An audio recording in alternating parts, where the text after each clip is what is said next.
when a flight attendant pointed her finger at one of the most respected actors in Hollywood and told him to take off his hat or get off the plane, nobody in that first-class cabin could believe what they were hearing. It was a regular Thursday morning at John F. Kennedy International Airport in New York City. The clock above gate B-22 read 7:43. People were boarding, finding their seats, sliding bags into the overhead bins. Nobody expected anything unusual to happen. And then Denzel Washington walked through that cabin door, wearing a faded gray hoodie with a small coffee stain near the cuff, a worn Yankees baseball cap, the brim bent from years of folding it into back pockets, reading glasses hanging from a thin cord around his neck, white sneakers that had seen at least 4 winters of New York slush. In his left hand, a thick screenplay bound with a black rubber band. In his right, a small leather travel bag with the airline tag still curling from the last trip. He was not loud. He was not making any kind of scene. He was doing the same thing every other passenger was doing, looking for seat 1A. But one flight attendant looked at him and decided something needed to be said. Said in front of everyone. Said loud enough for 4 rows to hear. Said sharp enough to freeze the entire cabin. And here is the part that nobody saw coming. Because the story of what happened on American Airlines Flight 1187 from New York to Los Angeles, departing at 8:15 in the morning on February 19, 2026, is not just a story about a flight attendant and a famous actor. There is a man sitting in seat 3D, 62 years old, with a worn leather notebook on his tray table and a small audio recorder running in the inside pocket of his blazer. There is a manuscript he has been writing for 4 years that begins with the death of his older brother in 1978. There is a secret nobody on that aircraft knows. Not the flight attendant. Not Denzel himself. Not yet.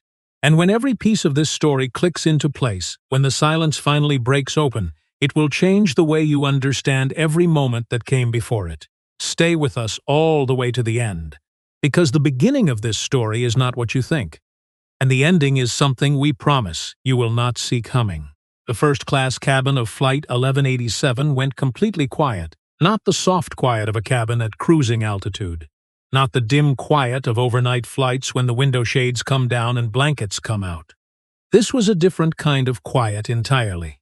The kind that presses on the chest. The kind that makes the air itself feel heavier. The kind where every single passenger stops at exactly the same second, like sunflowers turning towards something they cannot yet name. A woman in seat 2C stopped pouring sugar into her coffee, the small white packet frozen between her thumb and forefinger. A man in seat 3A looked up from his Wall Street Journal and forgot to look back down. 2 women in row 4, dressed for a business meeting in Beverly Hills, stopped talking mid-sentence, one of them with her mouth still half open around a word she would never finish. And in seat 3D, a tall man with gray hair pulled into a short ponytail, wearing a navy blazer that had seen better decades, slowly, very slowly, slid his right hand into the inside pocket of that blazer, and pressed a small silver button on the device he kept there. Nobody had given a signal. Nobody had announced anything. They had all simply felt it.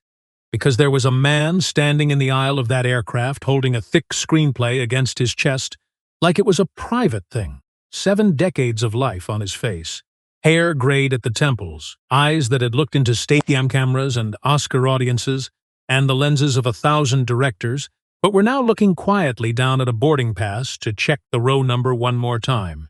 Denzel Hayes Washington, Jr., born December 28, 1954, in Mount Vernon, New York. 2 Academy Awards, 3 Golden Globes, the Presidential Medal of Freedom, a name that schoolchildren in every American classroom had heard before they could spell it. He was not making a scene. He was not demanding anything. He was doing the simplest, most ordinary thing a person can do on an airplane. He was looking for seat 1A, and then a voice came from the front galley. Firm, flat, already decided. "Sir," her read Vanessa. She was 41 years old, blonde hair pulled into a tight regulation bun, lipstick a careful neutral shade, posture straight as the edge of a closed book. She held a small laminated card in her hand, and her face had already made its decision before her mouth opened. "Sir, I'm going to need to see your boarding pass again.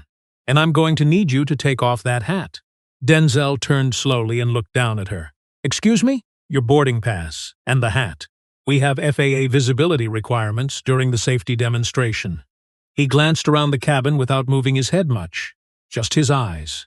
The man in seat 2B was wearing a Panama straw hat tilted low over his forehead. A man in row 4 had a Boston Red Sox cap pulled down over his eyes, earbuds in, head down. A woman in 1C had a silk scarf wrapped around her hair that covered both ears completely. Nobody had said a word to any of them. He looked back at Vanessa. His voice stayed completely calm. "I'm in 1A. Boarding pass right here." He held it out to her. She did not take it immediately. She looked at it the way a customs officer looks at a passport from a country she has been trained to be suspicious of. She looked at the name. She looked at him. She looked at the name again. Her eyebrows lifted slightly in a way that did not quite ask a question, but did not quite not ask one either. "And this is yours." 4 seconds of silence. 4 seconds in which every passenger within hearing distance understood exactly what had just been asked, and exactly what had not been said out loud, but had been said anyway. "Yes," Denzel said. "It's mine." Vanessa held the pass for another beat, then she handed it back. "I still need you to take off the hat, sir. And I'm going to need to remind you that first-class amenities are reserved for ticketed first-class passengers only. There's been some confusion on past flights, with people moving up from the back. So we're being very careful." The woman in seat 2C set her coffee cup down without taking the sugar packet off the rim. The man in 3A folded his Wall Street Journal in half along its existing crease, and then folded it again. In seat 3D, the man with the gray ponytail did not move at all.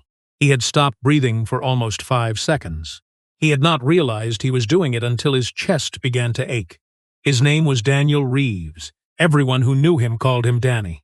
He was 62 years old, a veteran foreign correspondent for the New York Times, who had covered 3 wars on 2 continents and had spent the last 4 years of his life writing a book he could not finish. The book was about his older brother, James Reeves, who had been 29 years old in the summer of 1978 when he was pulled out of his car at a gas station in Mississippi for what the responding officers called a suspicious manner of looking around. He had been a high school history teacher.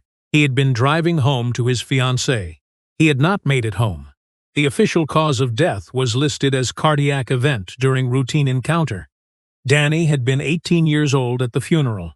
He had spent the next 44 years writing about other people's tragedies in countries far from home, because writing about his own had felt like something he had not yet earned the right to do. He had finally started the book in 2022. He had 90,000 words, finished, and 1 missing piece. He did not know what the missing piece was. He had been waiting for it for 4 years. He recognized what was happening in front of him, at the front of that cabin within about 2 seconds. He had seen it more times than he could count. In hotel lobbies in Atlanta, in the lobby of his own apartment building in Manhattan, when his upstairs neighbor, an oncologist at Mount Sinai, had been asked by the doorman to use the service entrance. In the small daily moments that white passengers around him had never noticed and would, if asked, swear had never happened. He reached into the inside pocket of his blazer.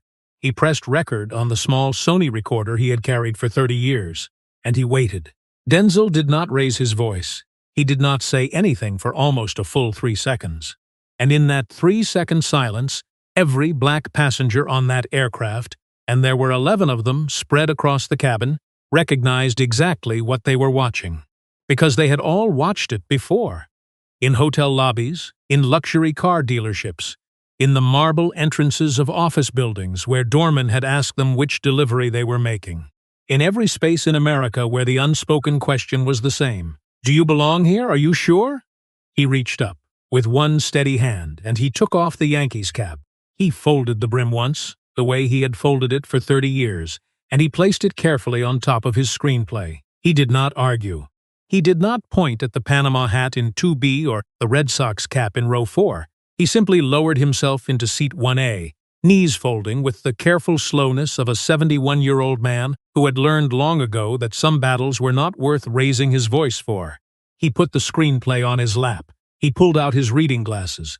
He opened to a page marked with a small yellow post-it, and he turned toward the window. But here is what almost nobody on that flight noticed. Here is the small thing that one person, just one, would catch. His hand was shaking, just slightly, just for a moment. the hand holding the screenplay. It steadied within 4 seconds. It was the kind of tremor that comes not from fear and not from age, but from something else entirely. The thing that men of a certain generation feel when they have been reminded, in front of strangers, of every doorman who ever blocked their entrance, every clerk who ever followed them through a store, every teacher who ever assumed they were not the parent picking up the honor student. In seat 3D, Danny Reeves watched that tremor, and he wrote, in the leather notebook on his tray table, in handwriting that had been steady through artillery fire in Mosul and steady through earthquakes in Haiti, 4 words: the hand, the hand, the hand, the hand. He did not yet know who was sitting in seat 1A. The Yankees cap had covered most of the profile, and Denzel had walked in head down, focused on his row number. Danny had registered only an older black man in casual clothes. He had not yet seen the face. The cabin door closed. The jet bridge pulled away. The aircraft began its slow taxi toward runway 31L. And in the front galley, Vanessa Crane pressed both hands flat on the metal counter and breathed slowly through her nose. She had not slept properly in 11 days. Her mother, Eleanor Crane, 73 years old, had been moved on Sunday from the assisted living facility in Yonkers to a memory care unit in Queens that Vanessa could not actually afford. The Alzheimer's had progressed faster than any of the doctors had predicted. Her mother no longer recognized her on most visits. The good facility, the one in Westchester that Vanessa had researched for 2 years, cost $9,800 a month. The one her mother was now living in cost $4,200. It had a single common room with a television bolted to the wall and 3 aides for 16 residents, and the smell in the hallway was the kind of smell that no amount of disinfectant could fully cover. Vanessa had been working triple shifts since November. She had taken out a second mortgage on her 1-bedroom apartment in Astoria. She had cashed in the small retirement account she had been building since she was 23. None of it was enough. The good facility had a 6-month waiting list and a $15,000 deposit. She did not have the deposit. She did not have anything close to the deposit. She had received an email from the memory care unit at 6:12 that morning. Her mother had wandered out of the building twice the day before. The facility was now requiring an additional $1,400 a month for what they called enhanced supervision. The email had ended with the sentence, "We hope you understand this is for your loved one's safety." Vanessa had read the email twice in the employee parking garage. She had not cried. She had reapplied her lipstick using the rearview mirror. She had walked into the JFK terminal at 6:58 in the morning and clocked in for her shift, and she had performed every function of her job with the mechanical precision of a person who had decided that the only thing she could control today was the small kingdom of an aircraft cabin. And then a man in a faded hoodie had walked onto her plane. She had not recognized him. She would say later, in the formal statement she would eventually be required to write, that she had not been looking at faces that morning. She had been looking at uniforms, at conformity, at the visible markers of people who, in her exhausted and frightened mind, belonged in the seats they were sitting in and the spaces they were occupying. The hoodie had registered before the face. The cap had registered before the eyes, and she had spoken in front of 146 passengers in a voice she did not entirely recognize as her own. In seat 3D, Danny Reeves had finally seen the profile. The reading glasses had come on. The screenplay had opened.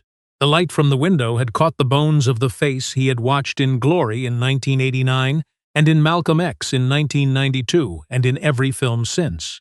He set his pen down very carefully. He looked at his small recorder, still running in his pocket. He understood, with the cold professional clarity of a man who had spent 40 years recognizing the moment when a story turns from event into history, that he was now sitting 6 feet from a missing piece he had been waiting for since 1978. The flight took off at 8 minutes behind schedule. The aircraft climbed through a layer of New York winter cloud and came out into a clean white sun above 31,000 feet. The seatbelt sign turned off. The cabin lighting shifted to its cruise setting. Vanessa began the first-class beverage service. She moved through the rows with practiced efficiency. She offered hot towels with a smile that did not reach her eyes. She poured orange juice and sparkling water and a single mimosa for the woman in 2C. When she reached seat 1A, she paused for half a second longer than necessary. "Beverage, sir?" Denzel did not look up from his screenplay. "Coffee. Black, thank you." She poured it. She handed it to him without saying anything else. She moved on. The man in 2B, the one in the Panama hat, leaned across the aisle as she passed and said, in a voice low enough to be almost private but loud enough to carry, "Excuse me, miss. Just out of curiosity, why did you ask him to take off his hat and not mine?" Vanessa stopped. She turned. Her mouth opened slightly. The cabin, which had been settling into the comfortable hum of cruise, went quiet again. Not as quiet as before, but quiet enough. She said after a beat, "Sir, that was a different situation." "I'm not sure how," the man in 2B said. He was about 60 years old, white hair, a small American flag pin on his lapel. He spoke without any anger in his voice, which made what he was saying more powerful, not less. "I have been wearing this hat the entire boarding process. You walked past me 4 times. I'm asking a question." "Sir," Vanessa said. Her voice had thinned. "I'd be happy to discuss this with you after we land. Right now I have a service to complete." "I'll wait," the man said. And he turned back to his window with the patience of a man who had served 26 years in the United States Marine Corps and had learned how to wait for things that mattered. His name was Colonel Raymond Hatcher, retired. He would matter again in about 40 minutes. In seat 3D, Danny Reeves leaned forward slightly. He caught Colonel Hatcher's reflection in the window. The two men did not know each other. But they did not need to. There is a recognition that passes between certain Americans of a certain generation when one of them decides to speak. Colonel Hatcher had decided to speak. Danny Reeves understood in that moment that he was about to decide the same thing. The drinks cart rolled on. The cabin returned to a kind of artificial peace. Denzel kept reading. The screenplay on his lap was titled in plain courier font on the cover page, "The Forgotten Letters." It was a project he had been quietly developing for 2 years. A film about a black schoolteacher in 1962 Birmingham who had spent his life teaching adult literacy classes for sharecroppers who had never been allowed to learn to read. The teacher had asked his students to write letters to public officials, letters that would never be answered. The teacher kept the letters anyway, hundreds of them, in a wooden box under his bed for 40 years. The film was about the act of writing being its own form of dignity, of speaking even when nobody was listening, of insisting on existence in a country that had built 1,000 small ways to make you doubt your own. Denzel was the director. He had not announced it yet. He was flying to Los Angeles to meet with the producers and lock in financing. He had also accepted a private meeting that afternoon, one not on any public schedule, with a journalist named Daniel Reeves of the New York Times. Reeves had been writing him letters for 2 years asking for an interview about a book project. Denzel had finally agreed 3 weeks earlier. The meeting was scheduled for 4 in the afternoon at the Beverly Hills Hotel. Denzel had been given a 1-page biography of the journalist by his assistant. He had read it on the train into JFK that morning. He knew about James Reeves. He knew the year. He knew the gas station. He had not yet looked up to see whose face matched the name. Danny Reeves, sitting 6 feet behind him in seat 3D, had also not yet looked up enough to see whose face was sitting in seat 1A. 2 men had been writing toward each other for 4 years across the long distance of American grief. They were about to meet 3,000 feet above the western edge of Pennsylvania in a cabin that had just become the most important room either of them had ever been inside. The flight continued. 40 minutes passed. They crossed somewhere over western Pennsylvania at 32,000 feet. Denzel set his screenplay down. He removed his reading glasses. He pressed the call button. Vanessa came forward from the mid-cabin galley. "Yes, sir. Can I get you something?" "I'd like to speak with the lead flight attendant." Vanessa hesitated. "That would be me, sir." "Then I'd like to speak with whoever is above you. The purser, I believe." The cabin shifted. Not loudly. Just the slow collective adjustment of 146 people leaning into a moment. The purser, a man named David Sullivan with 22 years of experience, arrived from the back of first class within 90 seconds. He crouched down beside seat 1A. "Sir, is everything all right?" "I'd like to file a formal complaint," Denzel said. His voice was quiet. It carried the way quiet voices do when the cabin is leaning in. "Not about the request to remove my cap. I'd like to file a complaint about the question that was asked when I presented my boarding pass." David Sullivan went very still. "Sir, I'm not sure I follow. The flight attendant asked me if the boarding pass was mine, not whether it was valid. Whether it was mine. I'd like that incident documented. I'd also like the gentleman in seat 2B to be added as a witness, as he observed the entire interaction and has already raised the matter himself." David Sullivan looked at Vanessa. Vanessa looked at the carpet. She did not look at Denzel. It was at that moment that Danny Reeves stood up. He stood slowly. He was a tall man, 6'2", gaunt in the way of men who had spent decades eating in war zones and forgetting to finish meals. He walked the 4 steps from row 3 to row 1. He stopped beside seat 1A. He did not address Vanessa. He did not address the purser. He addressed Denzel directly, and his voice was the trained, careful voice of a man who had introduced himself to grieving families on 4 continents. "Mr. Washington, my name is Daniel Reeves. I believe we have a meeting scheduled for 4 o'clock this afternoon at the Beverly Hills Hotel." Denzel looked up at him. The reading glasses came off slowly. The recognition moved across his face in stages. The name first, then the face, then the brother, then the year, then the missing piece.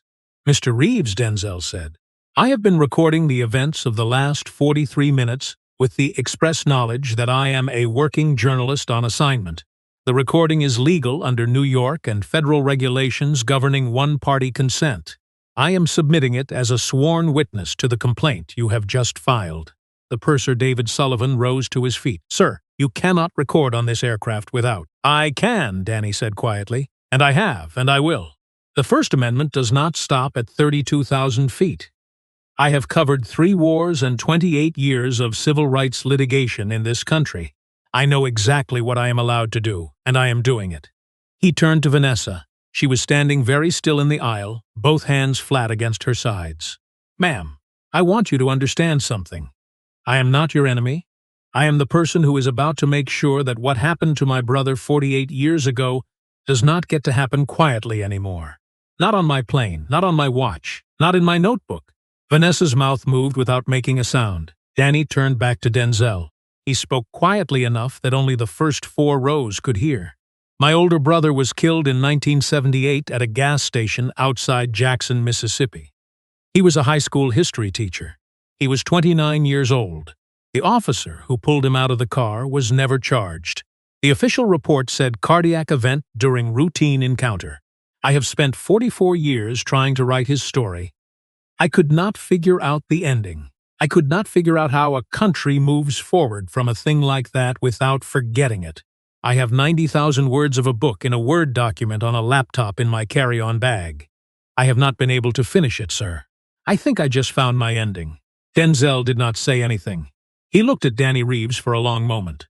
Then he reached into the inside pocket of his hoodie and pulled out a folded sheet of paper. It was a printed biography of Daniel Reeves, the one his assistant had given him the day before, with 3 lines highlighted in yellow marker. He held it up so Danny could see. "I read about your brother last night," Denzel said, "on the train coming into the city. I was going to talk to you about him this afternoon. I think we should talk about him now instead." The cabin made a sound. Not a gasp. The sound 146 people make when they are all witnessing something they understand will be in newspapers within 72 hours. In the aisle, Vanessa Crane pressed her hand against her chest. Her uniform was still pressed, her hair was still pulled back, but her face had completely undone itself. She thought about her mother in the memory care unit in Queens. She thought about Eleanor Crane at 41 years old, the same age Vanessa was now in 1995, standing at the picket line outside the Brooklyn School District office, holding a sign that said "Equal Funding, Equal Futures," marching with 200 other parents for the desegregation of school resources. Her mother had taught her to march. Her mother had taught her to see. And somewhere in the last 11 sleepless days, in the cold calculations of facility costs and supervision fees, Vanessa had stopped seeing. She had become, on her own aircraft, in her own uniform, the exact kind of person her mother would have marched against. The recognition arrived all at once. It was not gentle. It was the recognition of a person who had been raised better than this, finally remembering what better looked like. She walked the 4 steps to seat 1A. She did not look at the purser. She did not look at Danny Reeves. She looked only at Denzel. She knelt down in the aisle, one knee on the carpet, in violation of every regulation in the flight attendant manual, and she spoke loud enough for the entire first-class cabin to hear her. "Mr. Washington, my name is Vanessa Crane. I was wrong. I was wrong in a way that I cannot fix with an apology, and I am not going to try. What I am going to do is sit at the corporate complaint hearing that is about to happen and tell the truth about what I said and why I said it and what it meant. I will not ask for my job back. I will not ask for understanding. I am asking you only this. When you make your film, the one I overheard you talking about, please make it. Please tell that story. Because my mother taught me that story when I was a child, and I forgot it this morning, and the only way the forgetting stops is if people like you keep telling it." Denzel looked at her for a long time. "Ma'am," he said finally. His voice was lower and rougher than before. "I am sorry about whatever is happening in your life that brought you to this morning. I do not know what it is. I am sorry anyway. But you understand that this is not yours to be forgiven for by me. The forgiveness, if it ever comes, belongs to the country. And the country is not done yet." Vanessa nodded. She did not say anything else. She stood up. She walked back to the galley. She picked up the cabin phone. She dialed the cockpit. She asked Captain Lillian Park to please record the rest of the flight in the incident log and to call corporate from the gate before disembarkation. Captain Park, who had been monitoring through the cabin camera feed, agreed without asking a single question. The flight landed at Los Angeles International Airport at 11:42 in the morning Pacific time. Vanessa Crane was placed on administrative leave at the gate by an airline supervisor who had been waiting on the jet bridge. The internal investigation, supported by Danny Reeves's audio recording, by Colonel Raymond Hatcher's signed statement, and by 20 other passenger witness forms collected before the cabin emptied, would conclude 4 weeks later. Vanessa would be terminated. She would not contest the termination. She would, however, write a public letter to the New York Times that began with the sentence, "I am the flight attendant who asked Denzel Washington if his boarding pass was his. I am writing this because the only thing worse than what I did is staying silent about why I did it." The letter would describe her mother. It would describe Eleanor Crane at the 1995 picket line. It would describe the 11 sleepless nights of February 2026 and the $4,200 facility and the small daily violences of being a caregiver in an American healthcare system that priced dignity out of reach. It would not excuse anything. It would name everything. It would close with the sentence, "I am writing this so that my mother, who can no longer remember my name, would recognize me again if she could." The letter would receive 48,000 comments in the first week. Many of them would be cruel. Many of them would not be. Danny Reeves would finish his book. It would be published in the spring of 2027. It would be titled Cardiac Event, A Brother's Account of an American Lie. The acknowledgments page would thank by name Mr. Denzel Washington, Colonel Raymond Hatcher, and Captain Lillian Park. It would also include one line at the bottom, slightly separated from the rest, and to VC, who broke the silence on her own behalf when she had every reason not to. We move forward together, or we do not move at all. Denzel would direct the forgotten letters. The film would be released in the fall of 2028. It would win 3 Academy Awards. Vanessa Crane would never fly again. She would find work as a caregiver at a memory care facility in Queens, the same one her mother had been moved into for an hourly wage that did not cover her old rent. She would move into a smaller apartment. She would visit her mother every morning before her shift. Eleanor Crane would die in the spring of 2027, 3 weeks after the publication of Danny Reeves's book. Vanessa would be holding her hand when it happened. Her mother had not recognized her in 9 months. But on the last morning, just before the breathing changed, Eleanor had turned her head slightly and said, very clearly, the name of her daughter exactly once. Denzel was asked about the flight in an interview 8 months later. He paused for a long time before answering. Then he said slowly, the way he says things when he has weighed every word, "A man taught me something on that flight." He had spent 40 years writing about other people's losses because his own was too heavy to lift. And when the moment came, he stood up. That is the whole country, right there. The people who have been waiting their whole lives to stand up. We need them to stand up. We need them to stand up loud. Because dignity is not a thing you defend by yourself. It is a thing you defend together, or it is not defended at all. The interviewer asked if he had forgiven the flight attendant. Denzel smiled. The small one, not the big one. The one that goes inward.